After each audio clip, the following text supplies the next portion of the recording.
కదా. మరి ఇంత ముందు క్లాత్ వాడితే రాని ప్రాబ్లం ఇది వాడినాక ఎందుకు వస్తుంది ఆ ప్రాబ్లం అనేది నేను చెప్తా.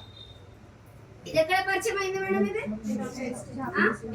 ఇప్పుడు ఆ మేడం చెప్పింది దానికి సునీత మేడం ఇది వాడరని ఏం చెప్పలేగా. నేను ఫోన్ చేసి అయితే మీకు ఏం చెప్పలేగా ఇది వాడరని.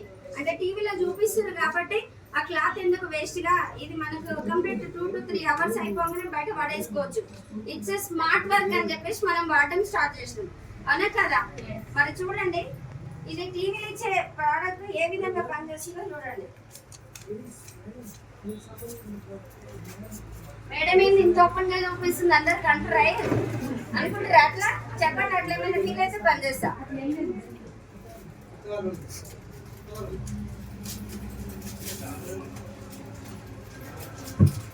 క్లాత్ కూడా మనం ఫోల్డ్ చేసి ఈ విధంగా వాడతాం, అవునా కదా. ఇది చూడండి టీవీలో అడ్వర్టైజ్ చేసేది ఇది మొత్తం. ఇది ఏ విధంగా మనకు పీరియడ్స్ లూజ్ అవుతున్నప్పుడు మనం వాడుతుంటాం అన్నమాట. ఇది తీసేసేది ఇది చూడండి ఈ విధంగా కనబడుతుంది మనకి. ఏది టీవీలో అడ్వర్టైజ్ చేసే ప్యాడ్ అన్నట్టు, స్టాండ్ ఫ్రీ ఏదన్నా అనుకోవచ్చు. మస్తు ప్రోడక్ట్లు ఉన్నాయి బయట. ఈ మధ్యలో స్టిప్పింగ్ కనబడుతుంది అందరికి బ్లూ కలర్ది. ఇది ఏంటంటే ఇప్పుడు నార్మల్ గా ఇంట్లో కబోర్డ్లు వేపియడం కానీ ఇట్లాంటి చెక్క పొట్లు ఇది తయారు చేయాలంటే పొట్టు రాలుతుందా రాలదా? మరి అట్లాంటి పొట్టు ద్వారా మరి ఆ కలర్ ఈ కలర్ ఉంది కదా మేడం, నువ్వు చెక్క పొట్టు అంటున్నావు ఏంటి? ఇది ప్యూర్ కాటన్ అని నేను అనుకుంటున్నా.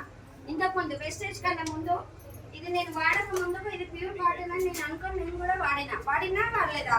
మీరు కూడా వాడినా లేదా? కానీ నేను ఈ ప్లాట్ఫామ్కి వచ్చిన తర్వాత నాకు పరిచయం ఏంటంటే దీంట్లో ఏముంది, ఇది ప్యూర్ కాటన్ కాదు.